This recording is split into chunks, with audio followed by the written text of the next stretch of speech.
Salve galera, Incendiados Podcast começando, mais um episódio, a Bíblia Responde. O que a Bíblia responde sobre seitas e heresias, esse é o assunto desse vídeo, fica com a gente aqui. Mas antes de mais nada, você já sabe, pega a sua Bíblia, coloca ela no colo aí, coloca ela na mesa, pega um caderno, uma caneta, que você vai ter que anotar bastante coisa, porque isso aqui vai enriquecer, vai abençoar muito a minha e a sua vida. E faz outra coisa também, curte esse vídeo, tem um joinha aqui embaixo, clique em cima dele, dá o like ali. Se você não gostou também, deixa o dislike lá, comenta lá embaixo o que você está achando do canal, coloque sugestões. Se é a primeira vez que você está aqui, vai lá no canal, procura os outros vídeos, outras coisas, que você vai aprender muito com a gente. Seitas e heresias. Vamos lá, o que é isso? Por onde a gente começa? E eu queria começar lendo um texto, que é 1 Pedro 3,15. Abra sua Bíblia, é importante você acompanhar. 1 Pedro 3,15, eu vou ler na NVI, ele diz assim: Antes, santifiquem a Cristo como Senhor em seu coração. Estejam sempre preparados para responder a qualquer pessoa que lhes pedir a razão da esperança que há em vocês. Contudo, façam isso com mansidão e respeito, conservando a boa consciência, de forma que os que falam maldosamente contra o bom procedimento de vocês, porque estão em Cristo, fiquem envergonhados das suas calúnias. É melhor sofrer por fazer o bem, se for da vontade de Deus, do que fazer o mal. Amém? Esse texto aqui, ele nos mostra que nós cristãos, nós temos que estar aptos a responder a qualquer pessoa que pedir a razão da nossa esperança ou a razão da nossa fé. Isso quer dizer que nós temos que estar preparados para, por exemplo, descrever no que a gente acredita, em que a gente acredita, para que nós não sejamos confundidos na caminhada cristã. Existem muitos movimentos que eles parecem cristãos, porém eles são movimentos falsos. O que nós chamamos de seitas pseudo-cristãs, seitas que parecem com o cristianismo, mas na verdade é totalmente diferente. E o que é isso? O que é uma seita? O que é uma heresia? Tentando falar de uma forma bem simples para a gente entender, a seita é o grupo. A seita é um grupo de pessoas e a heresia é a doutrina que essa seita ensina. É o erro teológico que essa seita ensina. Então vamos lá. Na Bíblia, algumas vezes aparece a palavra seita, porém, assim como outras palavras, ela foi tomando outro significado com o tempo. Por exemplo, você já ouviu falar com uma pessoa cínica. A gente entende que uma pessoa cínica é aquela pessoa debochada, aquela pessoa que se desfaz das coisas, mas na verdade, lá no começo, uma pessoa cínica era aquela pessoa que se abstinha de todos os bens materiais e ela vivia sem nada ali na vida dela. Mas com o tempo as pessoas elas tentavam viver como cínicos, mas não conseguiam. Então era mais uma aparência externa ali por fora. E por isso hoje quando você fala cínico, a gente se refere a uma pessoa hipócrita, uma pessoa que não faz aquilo que ela diz que pratica. Então a gente vê que o significado da palavra mudou. A palavra seita na Bíblia, até os cristãos como Paulo, por exemplo, ele fala que a seita dos nazarenos, a seita dos fariseus, falando de grupos. Mas hoje, a seita, para nós, o significado hoje, significa um grupo que se opõe, se afasta do princípio do cristianismo, o princípio da igreja, aquilo que a igreja sempre acreditou. Qualquer pessoa que se destaca disso, que sai fora dessa questão, ela é considerada pela igreja cristã uma seita. Por que isso? Porque a igreja, ela tem o seu credo, ela tem as suas crenças, e existem pilares na Bíblia que não podem ser modificados, não podem ser mudados. Existem coisas que a gente pode discordar. Por exemplo, em Gênesis 6 fala lá dos filhos de Deus. E algumas pessoas falam que esses filhos de Deus eram anjos, outras pessoas falam que eram pessoas. Eu posso ter uma opinião, essa outra pessoa pode ter outra opinião, e a gente pode viver assim, não vai mudar em nada na nossa salvação, não vai mudar em nada numa questão mais profunda da Bíblia, mas existem coisas da Bíblia que não podem ser negociadas. E quando a gente negocia esses fatos e interpreta eles de uma outra forma, automaticamente isso é considerado pela igreja como uma seita. Vamos dar exemplos. O cristianismo, ele tem alguns pilares na fé, eu vou citar alguns. Um desses pilares é a Bíblia como a única regra de fé e prática. Ou seja, nós não temos outros livros além da Bíblia Sagrada. A Bíblia Sagrada, de Gênesis a Apocalipse, são os livros sagrados, os livros tidos como a escritura, como cânon fechado.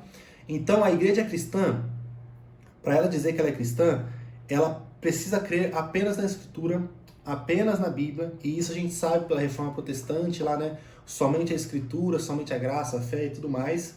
E a gente entende que a Bíblia é a palavra de Deus e nós seguimos por ela. Então nós não temos outros livros que complementam a Bíblia a pé de igualdade com ela. Então se alguém colocar um livro a mais, ou qualquer outra fala, qualquer outro profeta, ao mesmo pé de igualdade com a Bíblia, isso vai ser considerado pela igreja como uma seita. Eu vou dar alguns exemplos. A Bíblia é a nossa única regra de fé e prática. Aí você vai pegar movimentos que têm profetisas como o mesmo patamar da Bíblia Sagrada, como o movimento adventista, por exemplo. Eles têm uma profetisa, a chamada Ellen White, que para eles ela tem o mesmo poder, mesma autoridade que os profetas bíblicos. Então o que ela fala automaticamente é palavra de Deus.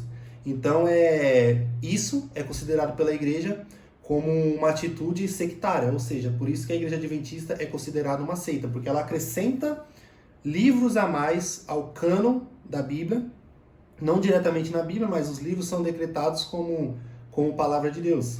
Outro pilar do cristianismo é a salvação apenas por Jesus Cristo. E isso é interessante aprofundarmos, porque é o seguinte: Jesus, uma vez ele falou que ele é o caminho, a verdade e a vida, e ninguém vem ao Pai se não for por ele. Somente por ele, somente por Jesus é o único caminho que nós temos para alcançar a vida eterna, alcançar a salvação. Ele é a única pessoa, se você não assistiu o vídeo da salvação, você pode ir lá no canal e dar uma olhada. Ele é a única pessoa que pode nos salvar. Não existe outro mecanismo de salvação a não ser Jesus. Não existe boas obras, não existe profeta, não existe penitência que você pague que vai fazer com que você seja salvo. Então a salvação apenas por Jesus é um dos pilares do cristianismo.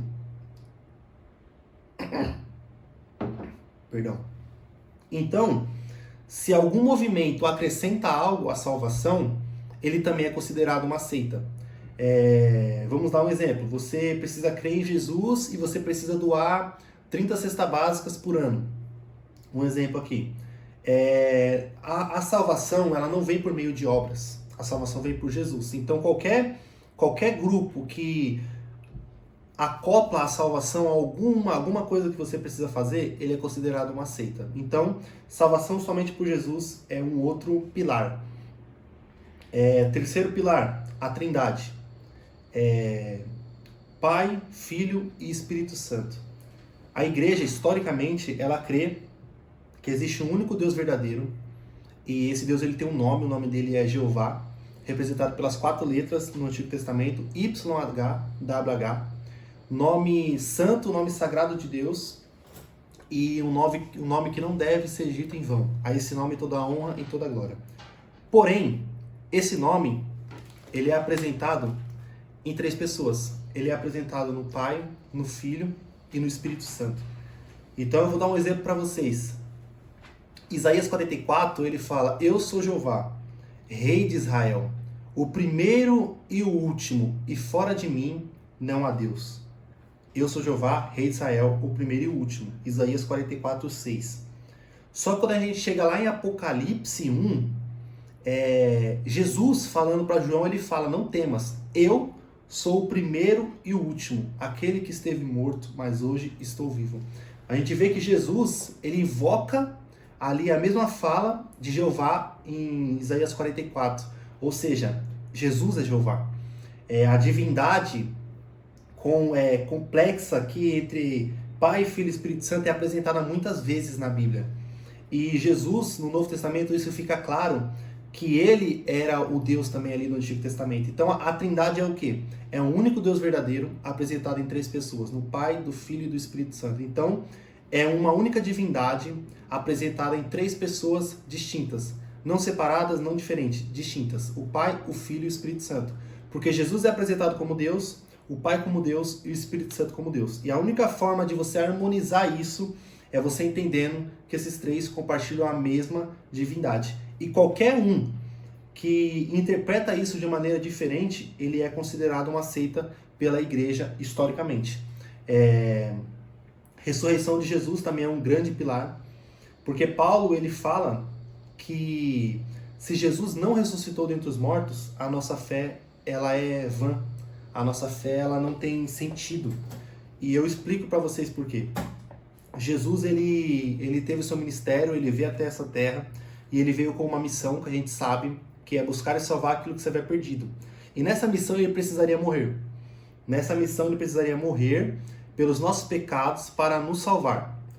E após 3 dias ele ressuscitou. Por que ele ressuscitou? Se Jesus não ressuscita, ele é apenas mais um. Mas quando ele ressuscita, ele prova que ele é mais do que apenas um homem, apenas um profeta. Ele prova que ele é o Deus verdadeiro e ele merece toda a honra, toda a glória, toda a adoração, e nós precisamos crer nele. Então, quando ele ressuscita, a prova que ele é o Deus verdadeiro, é a prova que ele venceu a morte, e nós precisamos crer. Eu quero ler outro texto, o texto de Romanos 10. Romanos 10, versículo 9. Ele diz assim: se com tua boca confessares Jesus como Senhor, e em teu coração creres que Deus o ressuscitou dentre os mortos, serás salvo. Porque com o coração se crê para a justiça, e com a boca se confessa a respeito da salvação. Porque a Escritura diz: todo aquele que nele crê não será confundido. Então a gente vê aqui que Paulo, escrevendo aos Romanos, ele coloca que para você ser salvo, você precisa entender que Jesus ressuscitou dentre os mortos. Então, meus irmãos, se nós não crermos nisso, qualquer movimento que não crê que Jesus ressuscitou dentre os mortos, ele é considerado uma seita pela igreja. E para nós entendermos um pouco, exemplos práticos do que é uma seita, eu quero trazer aqui para vocês as mais conhecidas no Brasil, seitas conhecidas como pseudo-cristãs, ou seja, que parece cristã, mas que no fundo não é. E talvez te espante, porque às vezes a gente acha, nossa, eu vou em tal igreja porque é a mesma palavra, é a mesma pregação. Só que quando você vai a fundo, ou às vezes nem tão a fundo assim, você percebe que é completamente diferente. Então, por exemplo, a Igreja Adventista do Sétimo Dia. A Igreja Adventista do Sétimo Dia, nós já falamos, eles têm uma profetisa, na qual os escritos dela são pé de igualdade com a Bíblia. E essa profetisa, ela fala que santificar o sábado importa em salvação. Ou seja,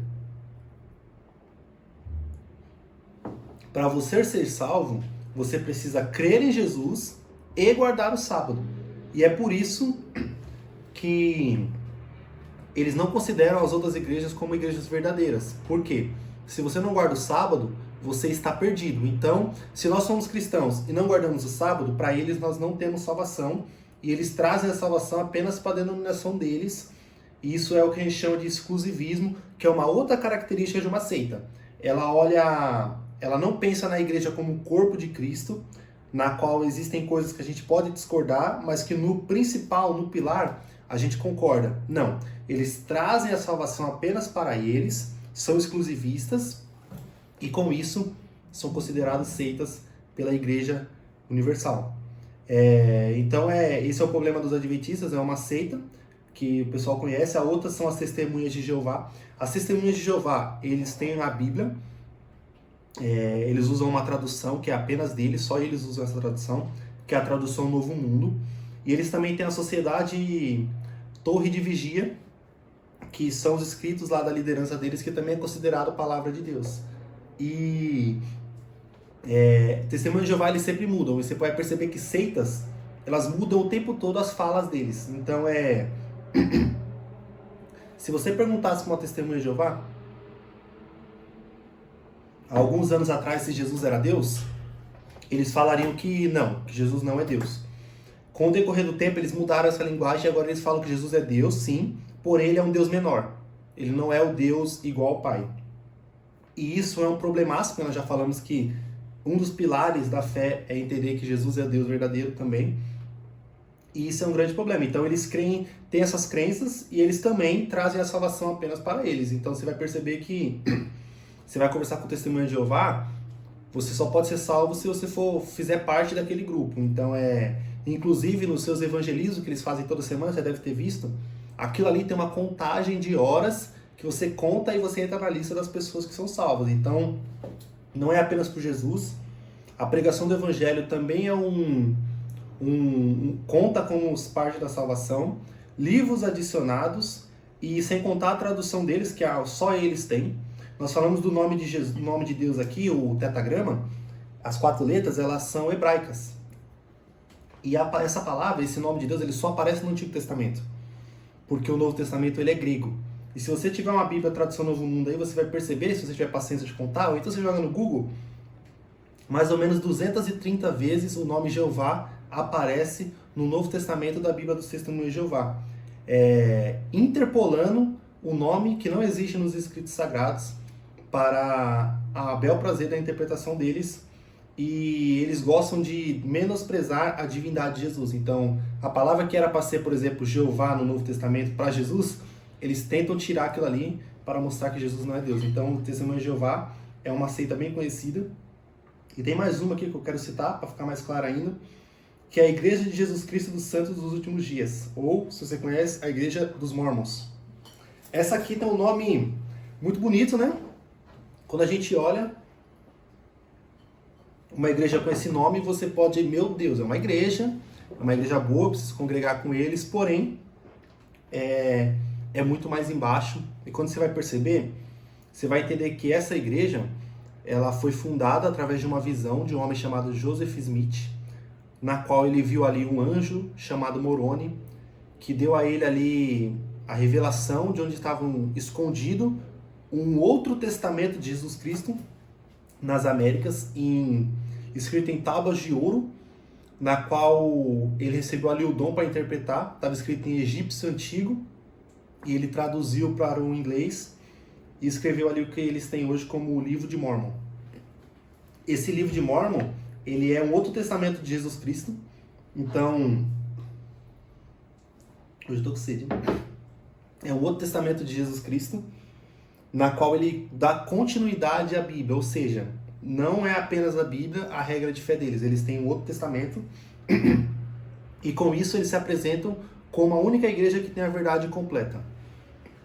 Além do Livro de Mormon, eles têm a Pérola de Grande Valor, Doutrinas e Convênios, que são outros livros que também são considerados palavra de Deus por eles. Então, eles são doutrinados por todos esses livros, e com isso são considerados seita pela igreja. E problema na Trindade também tem, que é o quê? Eles dividem completamente a Trindade. Então eles creem em 3 deuses: o Deus Pai, o Deus Filho e o Deus Espírito Santo, e não apenas uma divindade. E além de dividirem a Trindade em 3 deuses, uma das crenças deles é que o próprio Deus, ele é um humano exaltado, ou seja, ele era um humano e ele foi exaltado até chegar à estatura de Deus perfeito. Ou seja, você pode ser Deus também. Se você for competente, você for bom, você vai sendo exaltado, vai crescendo, até você ser um Deus. Então essa é a crença dos mormons, além de batismo por mortos, entre outras coisas, poligamia, várias outras coisas que diferem completamente da igreja verdadeira. E como sempre, de praxe de toda seita, só eles têm a salvação, só eles têm a verdade absoluta, só eles que têm a verdade. E eles se apresentam assim, eles se apresentam como a religião perfeita, e esse é o grande problema. Então, meus irmãos, recapitulando, as seitas, essas subdivisões do cristianismo, qual que é o crivo? A Bíblia Sagrada é a única regra de fé e prática da igreja cristã, historicamente. O que nós precisamos entender? A igreja, ela tem 2000 anos. Ela tem 2000 anos, foi inaugurada na cruz. E ali a igreja de Cristo, ela começou, a igreja universal, o corpo de Cristo, o corpo invisível de Cristo. Então, esses movimentos que começam agora e trazem a salvação somente para eles são sempre um problema. Eles são sempre um problema, por quê? Porque a igreja não começou hoje. Então, qualquer movimento que começou ontem e ele quer trazer como verdade absoluta, desconfie, porque pode ter uma seita. Então, se você também faz parte de alguma denominação, parece cristã, tem nome de igreja cristã, mas nessa denominação é pregado que para você ser salvo, você precisa crer em Jesus, e você precisa ir para tantos dias de campanha, ou você precisa usar tal tipo de roupa, cuidado que você pode também estar fazendo parte de uma seita. Cuidado que você pode estar dentro de uma seita sem perceber. E meus irmãos, e como que a gente lida com tudo isso na prática? Com muito amor, com mansidão, estando aptos a responder qualquer um que pedir a razão da nossa fé. Foi o que Pedro escreveu. Então, nós não precisamos ser especialistas nas mentiras. Nós precisamos ser especialistas na verdade, no que a Bíblia diz. Para que quando algum sinal de diferença apareça na nossa frente, a gente entenda. Tem um exemplo que eu ouvi esses dias, do pastor César Cavalcante, que ele fala da Casa da Moeda dos Estados Unidos, que uma pessoa para entrar lá, para trabalhar, ela treina tanto, e ela estuda tanto, em reconhecer notas verdadeiras, que quando você entrega uma nota falsa, passa pelo olhar dela, ela já localiza na hora, essa nota é falsa. Ela não precisa ser especialista na falsa, ela precisa ser especialista na verdadeira. Qualquer coisa que sai disso, ela entende como uma distorção. Nós, como cristãos, nós precisamos entender que a verdade está em Cristo Jesus, na Bíblia Sagrada, e apenas isso. E nos tornando especialistas nisso, qualquer um que tentar distorcer, nós já vamos localizar e entender. Então, meus irmãos, que assim como Paulo falou para Tito lá também, que ele precisava silenciar pessoas que pervertiam a fé naquele tempo, nós como igreja, nós também precisamos fazer pela verdade o que as seitas fazem pela mentira. Porque se você para pensar, todos esses movimentos eles são muito focados em pregar a mensagem deles. E muitas vezes nós somos muito pacíficos em pregar a verdade verdadeira, a verdade revelada na Bíblia Sagrada. Então, meus irmãos, que nós entendamos que a igreja, ela começou na cruz. A igreja é o corpo invisível de Jesus e não são as quatro paredes. Até porque Estevão foi morto porque ele disse que Deus não habita em templos feitos por mãos de homens. Então, meus irmãos, a igreja é o corpo invisível de Cristo, onde Jesus é o cabeça, e não há profetisa, não há profeta, não há qualquer outro livro que vai estar acima de Jesus, o Cordeiro de Deus, que tira o pecado do mundo. Então, meus irmãos, se você chegou até aqui, curta esse vídeo já agora, deixa aqui o seu comentário. Se você faz parte de alguma dessas seitas, que você reveja por onde você está. Se você se encontra em um desses movimentos, você pode sair deles agora, você não precisa pedir permissão para o líder que muitas vezes prega tudo isso aqui que eu falei. Geralmente também em movimentos como esse, eles falam que você vai ser amaldiçoado se você virar as costas para o ministério, mas não é verdade. Você estará encontrando a Jesus, a igreja verdadeira, uma igreja saudável, uma igreja que prega Jesus Cristo, tem a Bíblia como a única regra de fé e prática e te leva à cruz, porque a cruz é o centro da obra de Deus. Amém, meus irmãos? Curte esse vídeo, compartilha, manda para os amigos, manda para a família e não esqueça, você acabou de ser incendiado pelo amor de Jesus. Um abraço e até a próxima.